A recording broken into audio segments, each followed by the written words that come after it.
Hello and welcome back to Pravus Gaming and EU4 Mare Nostrum playing as Venice. Last episode we took a bit of southern Greece, which seems to have worked out fairly well. The game has been out for a few days now. I'm actually going to go ahead and change a couple of diplomats around. I decided I want to annex this guy first. Game's been out for a few days now. My videos have gone live, which, whoops. Milan have claimed something against me. Okay, well that's no big deal, I suppose. Anyway, what was I saying? Right, so the game's been out for a few days. The expansion, I should say.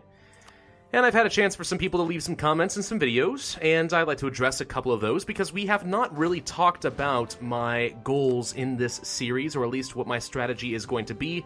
I've just been trying to explain some of the new features, which is good, but... by the way, we're not going to be improving relations with Augsburg and trying to get them to join the Trade League. We're going to do Salzburg instead, because Augsburg and Memmingen are rivals, which means they probably won't like each other and might not play nice in the Trade League, so I'd rather take Salzburg instead. I would even take Ulm, except, you know, they're rival to both Memmingen and Augsburg, so... Or, Memmingen and Augsburg. Did I say Salzburg? I don't know. Anyway, yeah, so we're going to improve with these guys instead. So, the question that was offered is, will I try to form Italy? And that is an interesting question, because I don't really know the answer yet. So we could form the Italian nation. That is a decision once we reach Admin Tech 10, but we would need to conquer a lot of territory in this general region. 1, 2, 3, 4, 5, 6, 7, 8, 9 provinces. Okay. Now that becomes a little bit tricky because we're playing as a merchant republic. Now I have yet to see this in any tooltip anywhere, but if I read the patch notes correctly, as a merchant republic we can only have 20 provinces under our control before we start taking penalties to our Republican tradition. How severe is that penalty? I have no idea. I'm sure we're going to find out. But apparently that's a thing. So, taking a bunch of territory in Italy becomes rather problematic, because as you can see in this trade map mode, there is a lot of territory in the Venetian trade node that I would want to grab, and there's going to be a lot of territory in Ragusa, Constantinople, and Alexandria that I would like to take as well, but I can't because I am limited by 20 provinces. So taking some of that, you know, expansion opportunity away and trying to force myself to conquer more of Italy, I don't know. It's a tough sell. It's not impossible. It could be done, and I think it would be a suitable challenge, but it does make things really unusual. So I think we might be able to form Italy. But more than that, and it doesn't say anywhere here, but I'm pretty sure in Mare Nostrum, if you conquer Rome and you are a Christian nation, then you can form the Roman Empire. Not the Holy Roman Empire, that already exists, but the actual Roman Empire. You have to have Rome. I have no idea what the other requirements are. I imagine you have to have a lot of territory throughout the Mediterranean, but yeah, that's actually a thing, and that could be really fun. I would like to try for that, or at least find out more about what's required to do so. Again, I have no idea. I have yet to see it. I'm trying not to spoil it for myself, but eventually we're going to try to work our way down to Rome, if we do form Italy, and maybe, just maybe, we can form the Roman Empire, and that could be kind of cool.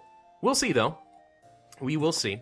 Now, as far as my short-term goals, we currently have 13 provinces. All right, so we can get 7 more before we're going to have any problems. So in the short term, I'm going to try and expand by 7 more provinces, preferably in the Venetian trade node so that I have a lot of control. If I have a lot of control in Venice, then I can actually send my ships to go and patrol trade and protect trade in like Ragusa or somewhere else, basically, and try to force more trade here, which wouldn't be a bad idea. In fact, now that we're already at 61%, I'm kind of tempted to do that now, but we'll wait. I definitely want to grab at least Ferrara, which is the only other important estuary in this trade node. So I have 7 more provinces I'm going to grow, and that's my short-term goal, get myself up to 20. After that, though, sort of a mid-game strategy, if I am kind of limited as far as how much I can expand, I have to be very careful about where I choose to expand. Obviously, I want to control Venice as much as possible, but I can't afford to blob out into Ragusa or Constantinople. I might just have to have vassals do that on my behalf, because they will have to transfer their trade power to me. So if I take a vassal, place him in Ragusa, blob him out, then even though I'm not getting, you know, quite the benefits of having an empire expanded into Ragusa, then at least I'm getting a lot of the other benefits that I care about, namely trade, and I can make sure that trade is not going up into Vienne, but instead going to Venice. So that'd be interesting. if I could get let's see, a vassal in Ragusa, a vassal in Alexandria, and a vassal in either Constantinople or Vienne, that would work out pretty well for me, and I can just focus my efforts on growing them out, and I don't have to worry about losing the 20 province limit. So that's an idea, and to that extent, in fact, I could actually release Albania as a vassal and just feed him a bunch of territory. You know, those are things we can do. And then basically, as I'm getting to my 20, province cap, and I find, oh look, there's a province in Italy I really want. Let's say I want Rome, but oh darn, I'm already at 20. No problem. My Albanian vassal's right here. I'll just feed him Athens. Yes, it's my core, but whatever. It's worth it to trade away Athens in order to gain Rome, isn't it? I don't know. We might be playing trading spaces a lot with our vassals if we do that. That's kind of a mid-game strategy, and the long-term strategy might be to form the Roman Empire. We'll find out more as we go. I'm mostly playing this by ear, but I do think it would be kind of cool. We're going to go ahead and reduce our army maintenance a bit, see if we can make a bit more money, and we will resume the game. As I said, though, I do think I want to annex these guys, simply because it's already kind of appropriate, given that everything's kind of contiguous. And Corfu is already a little vassal in a position to possibly expand if I decide I want to feed this vassal instead. Who knows? Now, does that mean we're going to go in any aggression with the Ottomans anytime soon? I don't know, but it'd be interesting if we did, so we'll see. Let's make sure that we have our stuff set to best guess, and I also want to know, let's see, yes, we do have Ragusa. If they ever stop being guaranteed by the Ottomans, I want to know. We do have a nice nest egg kind of sitting around right now. We might as well actually try to root out our corruption a little bit more than this. And we are still trying to build up toward Admin Tech 4. It's going to be a little while. It actually could be worth focusing on admin power. I guess that would depend. Yeah, no, I do think that's actually the best call. Yeah, let's go ahead and focus on admin. Yeah, we'll have a little less Diplo to work with, a little less military, but that should be fine. Let's make sure we get up to Admin Tech 4 and then 5, and we'll see if we can rush out an idea group. We'll talk more about ideas as we get closer to that, of course. Oh, I didn't realize we had the trade conflict casus belli against them. Well, what do you know? All right. Well, our overextension is probably our main problem when it comes to corruption right now. An advisor has died. It's not a terribly big deal. Oh, one thing I probably should do is go to my vassals and force their religion. Can I do that? I can't. We are the same religion. Corfu is Orthodox, but they are Catholic. Okay. What about these guys? They're Catholic as well, but their province is Orthodox. So they're having a really hard time converting them, but they will have to do that at some point. So, okay. We have an election. Do we keep the guy? Yeah, our Republican tradition is pretty high right now, so let's go ahead and keep him. Yeah, Syndic, Balder, something. Oh, this is Lubick. I don't care. I thought that was something about Augsburg, but never mind. Anyway, back to the game. Trade conflict against Hungary. They are threatening our trade. We have a cardinal loyal to us. How very nice. So if we wanted to do that mission against Hungary, then that would just require, blockading one single thing. I don't think that's really worthwhile, but we could. We probably should consider mothballing some of these fleets. So let's go ahead and get the transport, send them over to Venice. We'll probably mothball these guys. And as far as the galleys, not really sure. Helra has decided to join a trade league led by Genoa, and I do believe that is how it's pronounced. I looked it up. Helra? Not Gelre, as a lot of people have said it, and I've said it before, but I looked it up, and I'm pretty sure it's Helra. I do know I have some Dutch viewers. Please correct me if I am wrong. And Hungary has changed their mind already. Whatever. Okay, fine. Did we actually embargo our rivals? I can't remember if we did. We did not. I probably should do that. That would be wise. We should embargo Hungary, I think. Let's go ahead and pull away from our... Actually, let's pull away from Salzburg for now. Issue an embargo against Hungary. There we go. We'll issue an embargo against Milan. There we go. And do we want to issue one against Austria? That would definitely upset them. Right now, they're not in a position where they really care about me.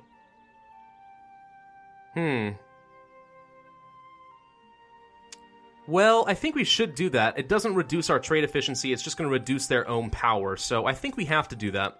Let's go ahead and embargo Austria. They won't like it, but oh well. Salzburg, do you want to join my trade league? Oh, you're really close.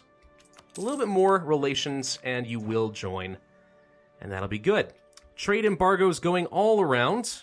Lucca is refusing a whole bunch of different Oh, right, I forgot! So one of the factors of a trade league is that whenever I embargo somebody, everyone else of my trade league is going to embargo them as well. So Austria just got embargoed by a whole bunch of people. The Knights, Ragusa, Memmingen, Mantua, Venice, and Lucca, and soon, Salzburg. If I have anything to say about it. New monarch in Genoa. Doesn't really affect me that much. Just one more idea. Or, sorry, reason, I should say. One more reason. Probably another month or two. Would you join now if it's at 0? No, I think you need one more. Alright, one more month should be enough. The Barbary Pirates of Tunis. They are messing with these guys over here now.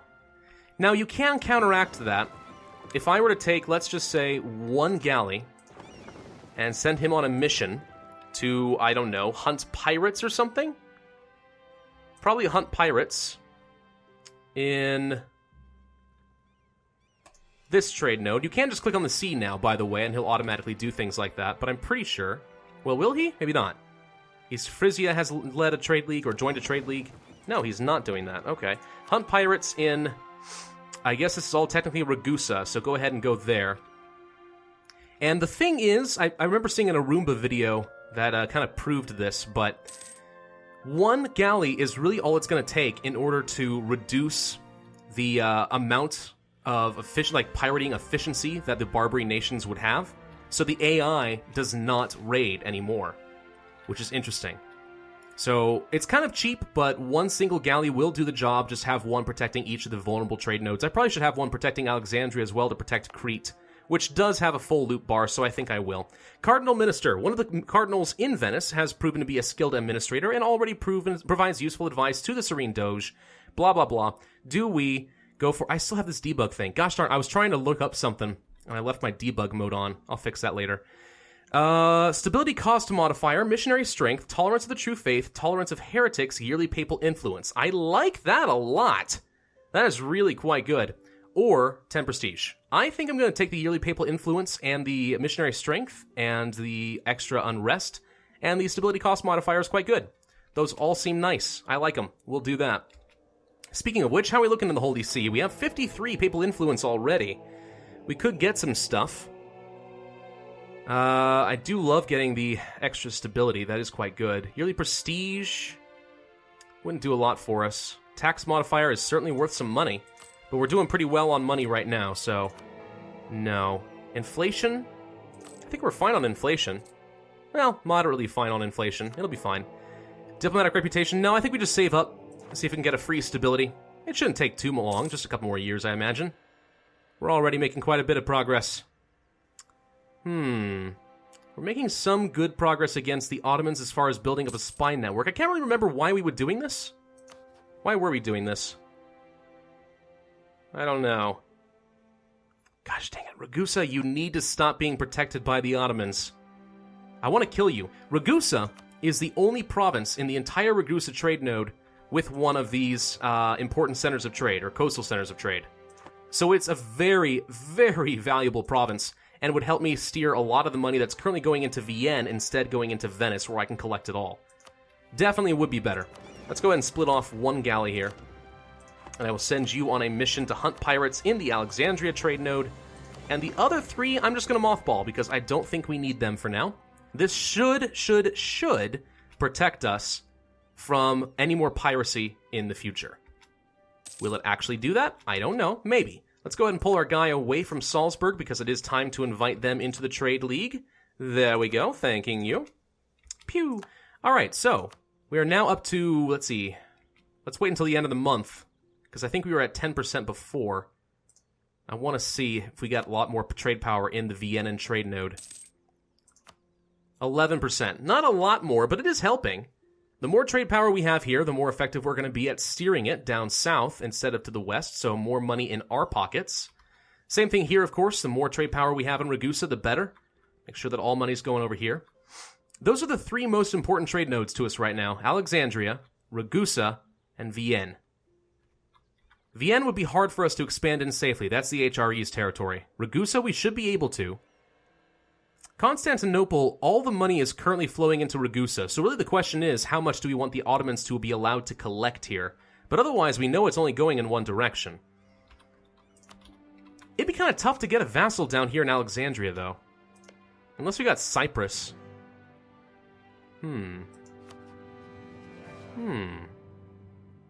Cyprus is in a trade league with Genoa, but... Cyprus.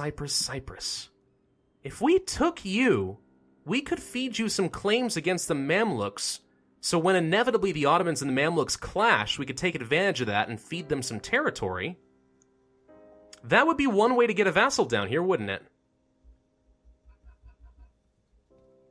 You would probably not... No, you would definitely not accept vassalization diplomatically. It's very difficult for a merchant republic to get a vassal diplomatically. They naturally have some inclinations not to do that, so...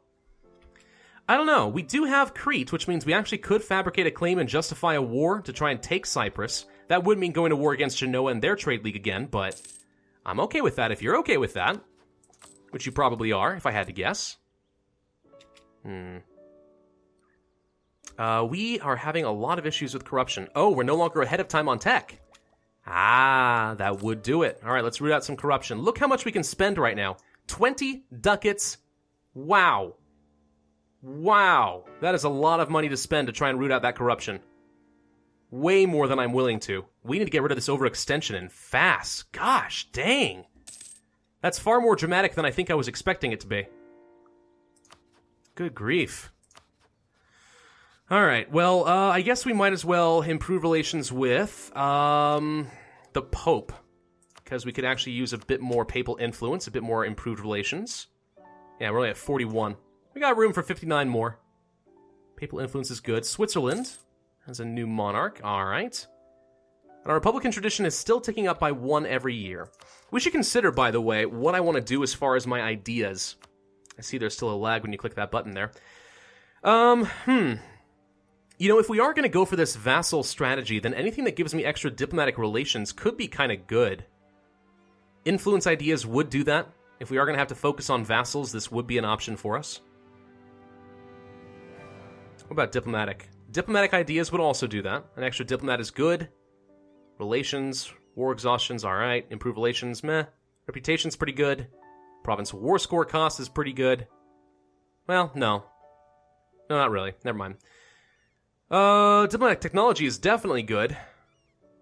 And the ability to just do a bunch of diplomatic things without penalty is kind of nice, too. Alternatively, influence allows for extra income, which could be relevant for us. Cost to fabricate claims. So I'm assuming that that means it takes less spy network to fabricate claims, which is really interesting because that would mean that we can get claims probably every, 5 or 6 months. That's a lot. Diplomatic annexation cost is pretty good. Could be anyway, eventually. If we ever do annex our vassals. If we form Rome and become a monarchy, this could be good. Aggressive expansion's pretty decent. Not that that'll be too relevant for us. Diplomatic reputation. Relations. I'm kind of torn between those. Of course, espionage ideas would be certainly very fun. I'm not sure if they're really good, but it would be fun. If we could get the slander merchants option, which is right here, that's really, really good for us. Could slander whoever's our rival in a node. Make a lot more money. That's all the diplomatic ideas, though. I really like the idea of going for innovative. Prestige is quite nice. Mercenary maintenance is very relevant to us because as Venice, we should have a strong enough economy to actually afford a lot of mercenaries, which is pretty good for us. Technology cost reduction is nice. Advisors could be situationally good. Reduce inflation cost is not that important to us, but, you know, it will happen a few times. Monthly war exhaustion is actually pretty darn nice. Really nice, actually, if we have to go to war a lot. Leaders without upkeep. Advisor costs minus 25%. That would save us quite a bit of money. There's always economic. Expansion is not a bad idea either. Administrative's really good. Humanist is really good. As far as military, I think plutocratic would be really fun. More mercenaries available. Alright, fine. Morale of armies plus 10%. That's great. National unrest, minus 2. That's great. An extra merchant. Nice. Goods produced modifier. Again, quite good. Stacks well with us. Caravan power, potentially really good for us, especially if we got trade ideas and got more merchants. Manpower recovery speed could be alright, and tech cost reduction by -5, just like the innovative ideas. I mean, between the two of these, we'd be able to have a -10%. That would pay for itself pretty easily over the course of the game. The two of these. And that applies to all three technology groups, by the way, not just like one thing, like admin ideas does. I don't know. I like the idea of going for plutocratic. I like innovative. Actually, I like almost everything in administrative. I don't know if we want to go for diplomatic influence or trade ideas. Or maybe espionage. I don't know. It could be kind of fun to play with something new. And as far as the rest of military ideas, I don't know. Quantity, maybe. Do they buff naval at all? I don't think so. Not really. No. Probably defensive and quality, I would guess, actually. Plutocratic, defensive quality. I don't know. Those are some thoughts, some ideas, some things we could do. I'm not sure what would be best or not. It would be pretty good. Huh. Things to think about. Things to think about. How are we doing as far as our power projection? We should probably insult somebody. What if we insulted, let's say, Milan? They don't like us already. We might as well get that extra power projection. Certainly good. That bumps us up to 28 now. We'll continue improving relations with the Pope. And then we're probably going to have to end the video here, because I think we are out of time. France has announced Castile as a rival. Ooh, that's scary. I could get pulled into something on that. Ooh, I don't know. We'll have to see. Let's just bump to speed 5 real quick, because I really want to finish these cores before I finish this video. Castile has announced Austria as a rival. Interesting. Okay, so nobody likes Austria, it turns out. That's good for me. And there goes my freaking overextension. So those three are now done. Doop, doop, doop. And that should mean that our corruption is now, yes, it's a lot cheaper. Well, no, it's not that much cheaper, just because there already is some built up, but we'll keep it down here for now. But it is going down, so given time, that won't be an issue. Alright, yeah, corruption sucks, but we'll have to deal with that all next time. Thank you guys for watching. This has been Pravus with EU4 Mare Nostrum. If you enjoyed this video, then hit that like button, leave a comment, and subscribe. And I will see you guys next time.